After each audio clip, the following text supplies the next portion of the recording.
인기 있는 영화 있잖아요. 서울의 봄이라고. 근데 저는 부동산의 봄, 봄이라는 표현을 쓰고 싶습니다. 시작이 굉장히 추웠거든요.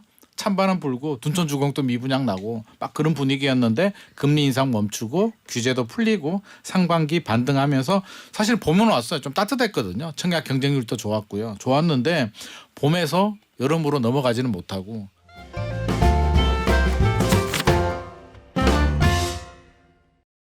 시중 금리가 하락하기 시작했습니다. 하락폭도 제법 크고 하락하는 속도도 빠른 편이라 주택담보대출 금리가 이렇게 떨어지면 내년도 시장은 어떻게 될까 전망하기가 더 어려워졌어요. 시장 분위기 한마디로 카오스입니다. 앞으로 어떻게 될까요? 그리고 지금 집값이 떨어졌다는데 막상 가보면 사고 싶은 그 집은 세일을 안 합니다. 그건 왜 그럴까요? 한 주간의 주요 부동산 이슈들 부동산경제연구소 김인란 소장과 함께 정리해 보겠습니다. 안녕하세요. 안녕하세요. 소장님, 이번 주에 집값은 어떻게 움직였어요? 이번 주가 제가 지난주에 이제 굉장히 중요하다. 다음 그렇죠. 주가 중요하다라고 네. 했습니다. 미국에서 금리 인하 시그널이 나왔고요. 나오고 나서 이제 이번 주 12월 18일자 부동산원 통계인데요.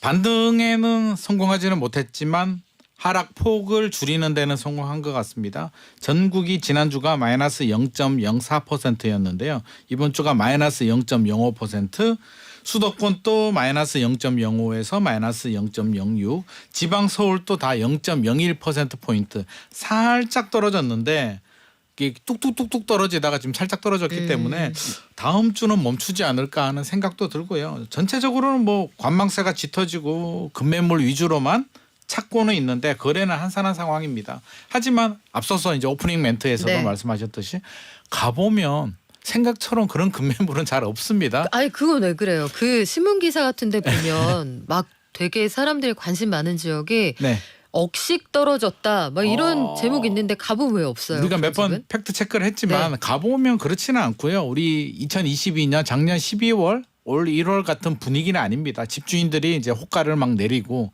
급매물이 막 나오는 분위기는 아니고요. 팽팽한 줄다리기를 하고 있는데 매수자들이 안 사기 때문에 거래량이 줄어든 거지 아직 집주인들이 호가를 내리지는 않았습니다. 아, 싸게는 안 판다. 일부 뉴스로 보면 5억 떨어졌다 7억 떨어졌다 그러는데 있던데요. 우리 부당거래 같은 것도 좀 있고요. 또 동별로 편차가 크기 때문에 주로 이제 클릭수를 올리려면 강남이어야 되는데 강남은 가격대가 높아요. 막 30억 40억인데 거기서 도로 가까이 있는 동이냐 한강 조망이 나오느냐 동에 따라서 기본 3억에서 5억 왔다 갔다 하거든요. 근데 그걸 가지고 어떤 뭐 크게 떨어졌다라고 이렇게 뉴스를 만들면 거짓말은 아니지만 따지고 보면 사실도 아니다.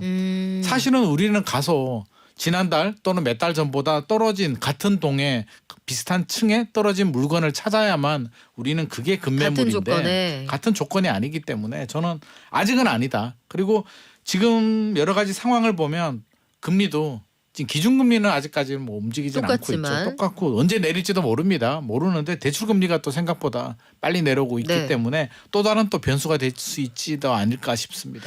그래요. 이게 그 대단지 아파트를 보실 때는 원래도 그 정도 차이가 난다. 이걸 감안하고 보셔야 됩니다. 그래서 최근 들어서 억식 떨어졌다는데 그 떨어진 집은 어디 있어? 그럼 가보면 없는 그런 조화 속이 여기서 나타난다. 근데 2023년 진짜 일도 많고 사건 사고 많았습니다. 올해 부동산 시장에서도 롤러코스터를 탄다 이런 뻔한 표현 쓰기 싫은데 진짜 탔잖아요. 탔죠. 올 한해 부동산 시장을 한마디로 정리해보면 어때요? 한마디 정리하면 요즘 영화관에 가면 뭐 그 인기 있는 영화 있잖아요. 서울의 봄이라고. 근데 저는 부동산의 봄, 봄이라는 표현을 쓰고 싶습니다. 시작이 굉장히 추웠거든요. 찬바람 불고 둔촌주공도 미분양 나고 막 그런 분위기였는데 금리 인상 멈추고 규제도 풀리고 상반기 반등하면서 사실 봄은 왔어요. 좀 따뜻했거든요. 청약 경쟁률도 좋았고요. 좋았는데 봄에서 여름으로 넘어가지는 못하고 찬바람이 부네요. 가을 이후에 다시 또 찬바람이 불어가지고 봄에서 멈춰가지고요. 2024년이 다시 겨울이 올지 아니면 여름이 올지는 지켜봐야 되는 문제지만 봄까지만 온 것 같습니다. 그래서 저는 부동산의 봄이라고 정의하고 싶습니다. 서울의 봄 그거는 결말이 좀 그래요. 한 해 부동산 시장을 한마디로 정리해보면 계절의 변화를 알 수 없는 상황이다. 환절기는 맞는 거예요?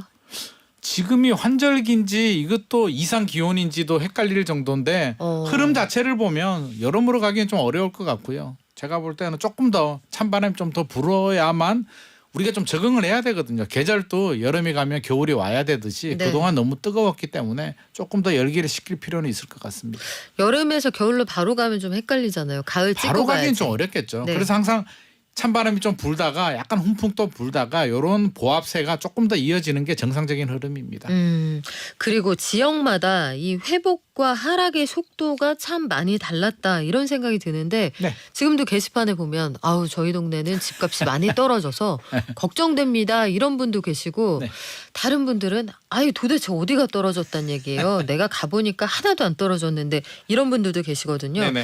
일단 수도권하고 비수도권을 좀 나눠서 한번 볼까요? 요즘 양극화가 점점 심해지고는 있는데요. 서울하고 수도권의 온도 차이는 존재합니다. 우리가 서울에 있기 때문에 또 서울이 워낙 대표성을 가지고 있기 때문에 제가 자꾸 서울 위주로 자꾸 말씀을 드리는데 서울 아닌 지역들은 또 다른 분위기도 많이 감지가 되거든요. 지방이라고 해서 또 지방이 한계가 아니잖아요. 지방이 굉장히 넓어서 네. 사실 지방이라고 하기도 좀 제가 죄송하긴 한데요. 그래도 통계를 보면 1년 동안 주택가격 변동률 을 제가 한번 살펴봤는데요. 2022년에 서울은 마이너스 4.79%였고요. 올해는 마이너스 2.36%. 전체 평균이 전체 평균이 네. 좀 올라오긴 했습니다. 좋아졌고요. 수도권도 마이너스 8.28%에서 마이너스 4.84% 반등했죠. 이게 마이너스지만 반등을 한 겁니다. 근데 지방은 작년이 마이너스 4.79였는데요. 올해가 마이너스 5.31. 오히려 더 많이 내려왔기 때문에 서울 수도권의 온도 차이는 확실히 보여지고요. 최근에 미분양 PF 이야기 많이 네. 하는데 미분양을 보더라도 2022년 작년 12월하고 올 10월하고 비교해 보니까요. 서울은 뭐 거의 비슷합니다. 994호에서 908호니까 서울이 900호면 거의 없는 거고요. 경기도 인천 또 조금 줄어들었는데 지방은 생각보다 많이 줄지는 않았어요. 그래서 저는 비중을 보게 되면 올 1월 달에 전국 미분양이 7만 5천 호였는데요. 지방 비중이 83%였거든요. 네. 오히려 지금은 87%로 더 늘어났습니다. 아, 그래서 서울 수도권은 해소가 좀 되고 그렇죠. 서울 수도권이 더 많이 해소가 됐고 지방은 상대적으로 해소가 많이 되지 않았기 때문에 사실 지방이 어려운 거는 사실이고요. 지방도 지방 나름인데 대구하고 경북 이런 경상도 지역이 조금 더 어려운 것 같고요. 충청도 지역은 조금 더 괜찮은 것 같습니다.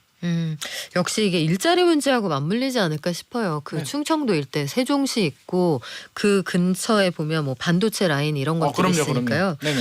말씀하신 대로 수도권과 비수도권의 양극화가 극명했다. 요 충남북에 실수요하고 투자 수요가 여전히 좀 몰리는 곳들이 있다라고 하는데 요거 좀 볼까요? 최근 주간 변동률 통계를 보더라도요.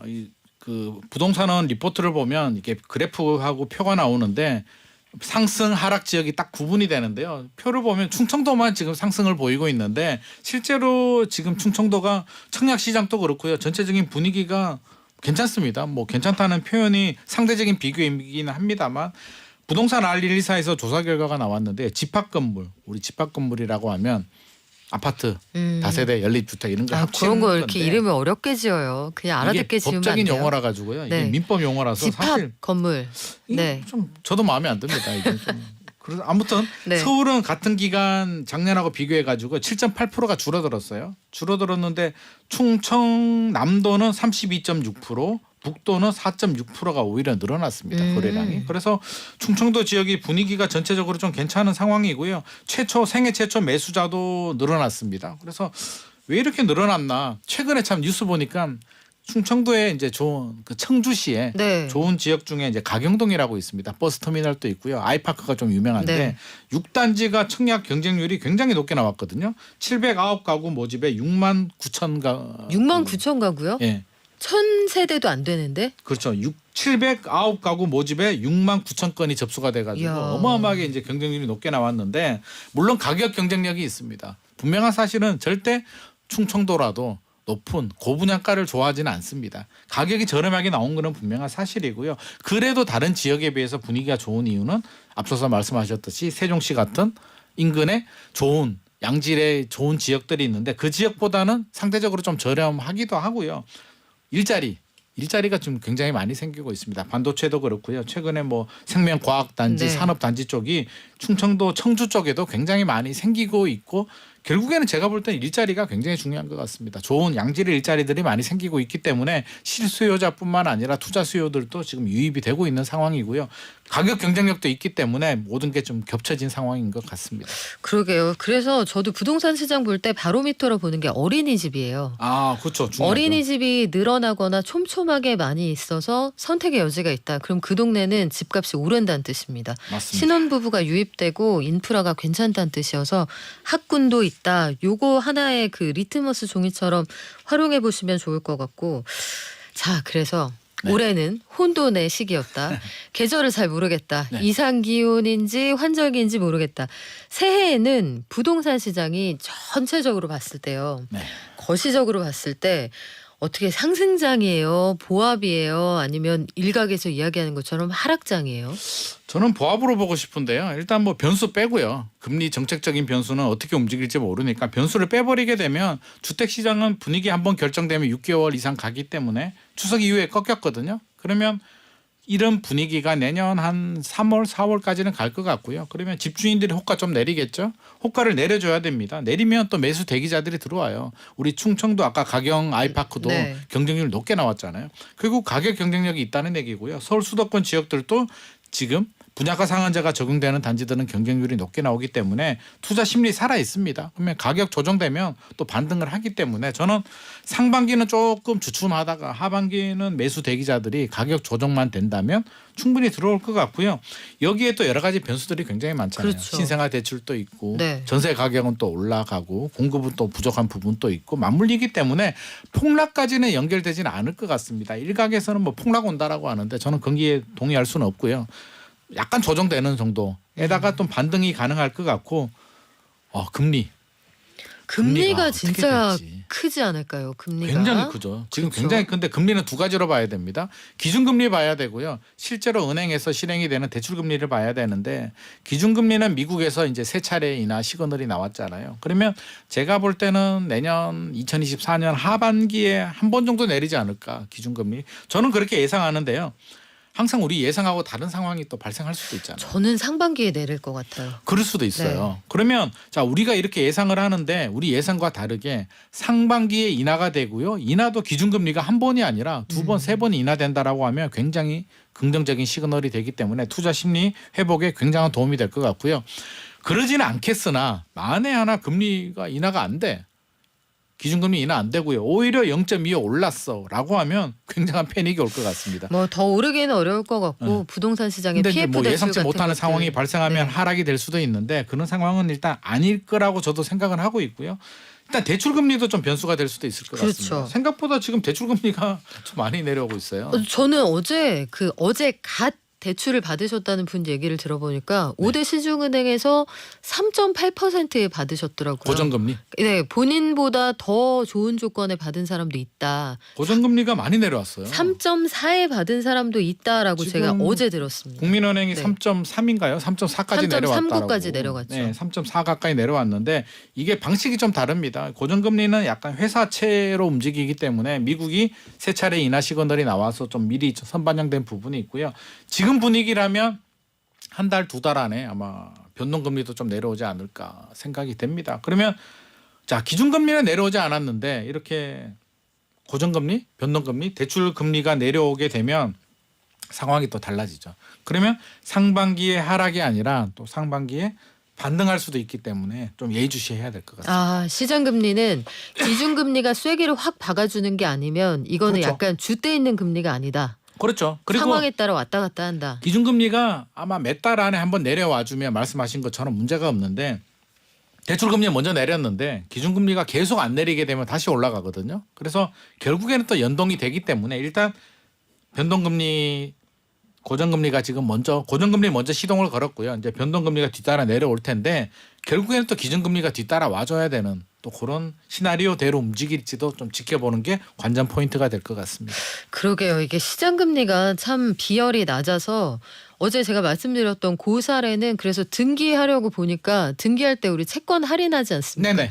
그 비용이 확 줄었다는 거예요. 그렇죠. 10월에 예상했던 것보다. 줄죠. 그때그때 다릅니다. 지금 네. 시장 금리는 굉장히 왔다 갔다 하고 있는데 하락세인 건 분명해 보이고. 일단 고정금리가 3%대면 고정금리 굉장히 메리트 있습니다. 그렇죠. 보통 변동금리보다 고정금리가 0.5%포인트 정도 높은데 이 정도면 사실 신생아 대출도 1.6에서 3.3%거든요. 그렇죠. 3.3% 신생아 대출보다 지금 고정금리가 더 좋지 않나 하는 생각도 들 정도로. 이것저것 되게 조건이 많고. 네네. 그렇죠. 그렇죠. 소득 기준 이런 거 네. 볼 텐데 이게 은행채 금리가 최근에 급락했기 때문에 나타나는 현상인데 기준금리가 쐐기를 박지 않으면 또 오를 수도 있다. 유의해서 보셔야겠어요.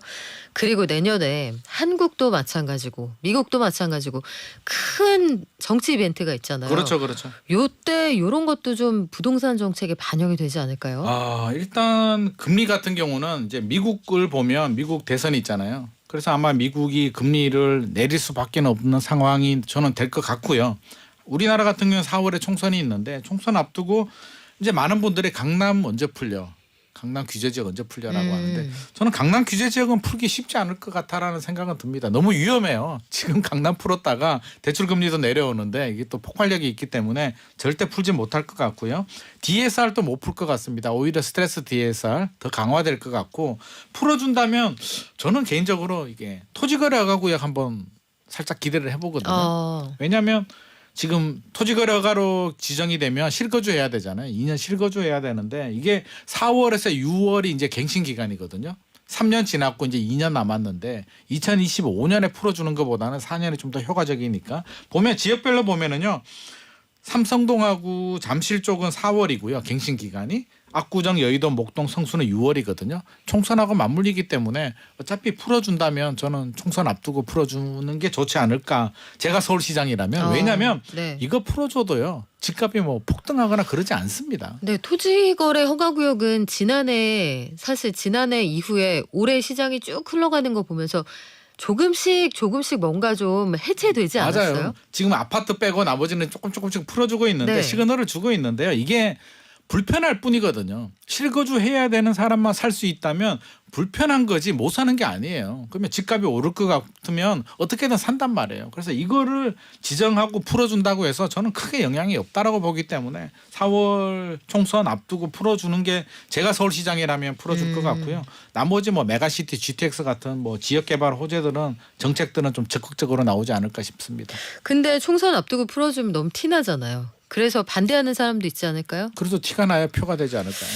그래요. 제가 저는 서울시장이라면. 총선을 뒤두고 풀어준다. 자, 아니면 시그널 정도만 줄 수도 그렇죠. 있죠. 우리 커피 내기 좋습니다. 다시 한번 가시죠. 전 총선 좋습니다. 끝나고 풀어준다. 저는 총선 전에 풀어준다로 한번. 알겠습니다. 내년에 다시 한번 확인해보고요. 내년도 부동산 시장에 여러 가지 전망이 좀 엇갈리는 상황인데 변수 참 많습니다. 그래서 올해 한 해 그리고 작년 쭉 돌아보면 좀 무리 많이 했다. 2030 가운데 그런 분들 계시잖아요. 네네. 지역에 따라서 집값이 많이 빠진 곳도 있다고 하는데 이쪽은 좀 걱정이 되죠. 사실 저도 걱정됩니다. 이게 사실 장기적으로 우상향하잖아요. 버티면 3년, 5년 후에 뭐 인플레이션도 있기 때문에 걱정 안 하는데 무리해서 사신 분들이 조금 걱정이 되긴 하는데요. 최근에 재밌는 기사가 나와가지고 제가 하나 가지고 왔는데요. 한 언론사에서 분석을 했습니다. 영끌을 분석했는데 강서구의 가양 6단지 한계동을 전수조사했다고 합니다. 이게 한계동이면 전용 39제곱미터 15평짜리 78세대로 구성되어 있는데요. 여기에 있는 등기부 등본하고 다 떼본 것 같습니다. 뗐는데 2030이 25%를 차지했습니다. 그래서 우리 주택 소유 통계를 보게 되면요. 통계청의 자료를 보면 2030 30대 이하가 11.9%거든요. 평균이 11.9%인데 25%니까 많이 들어왔죠. 굉장히 높네요. 소형 아파트에 2030들이 많이 들어왔다, 많이 투자를 했다라고 유추할 수가 있고요. 걱정되는 부분이 뭐냐면 주택담보대출을 조사를 했는데요. 2030들 평균 근저당 그러니까 은행에 이제 대출 받은 금액이 2억 3천만 원입니다. 2억 3,116만 원인데 40대 평균이 1억 2천이고요. 50대가 1억 3천입니다. 그러니까 40대 50대보다도 2배 이상 많은 레버리지 대출을 받았기 때문에 금리가 빨리 내려가지 않으면 주택시장 침체가 지속이 된다면 이런 분들이 많은 위험에 노출이 될 수도 있고요. 못 버티고 나중에 또 급매물로 던질 수도 있기 때문에 좀 걱정되는 부분이 있고 좀 빨리 잘 마무리가 되기를 바라는 마음입니다. 근데 과거에도 사실 2008년 세계 금융위기도 있었고 97년 외환위기도 네. 있었고 그때는 영끌 없었어요? 그때도 지금 영끌이란 말은 없었는데 사실 영끌했죠. 사실 우리가 무리하게 좀 유사일에 영끌 안 하고 집을 샀던 때가 있었나 영끌이란 싶거든요. 단어가 없었고요. 그때도 무리하게 투자했는데 결국에는 2012년, 13년에 이제 가격이 많이 떨어졌을 때 무리하신 분들이 급매물로 많이 내놓으면서 가격 하락을 주도했기 때문에 버틸 수 있는 사람은 버티거든요. 내 전 재산인데 못 버티는 분들이 급매물로 매우 저렴한 가격으로 던지기 때문에 이렇게 좀 무리하신 분들이 조금 리스크가 큰 부분이 있습니다. 그래서 리스크 관리를 좀 잘할 필요는 있을 것 같습니다. 자, 마지막으로 빌라 오피스텔 시장 올해 참 어려웠습니다. 내년에는 어떨까요? 올해 굉장히 어려웠고요. 이건 뭐 건축하시는 분들도 어려웠고요. 분양 받으신 분들도 어려웠고요. 세입자도 어려웠습니다. 모두 다 어려운 시장이 빌라 오피스텔이었는데요.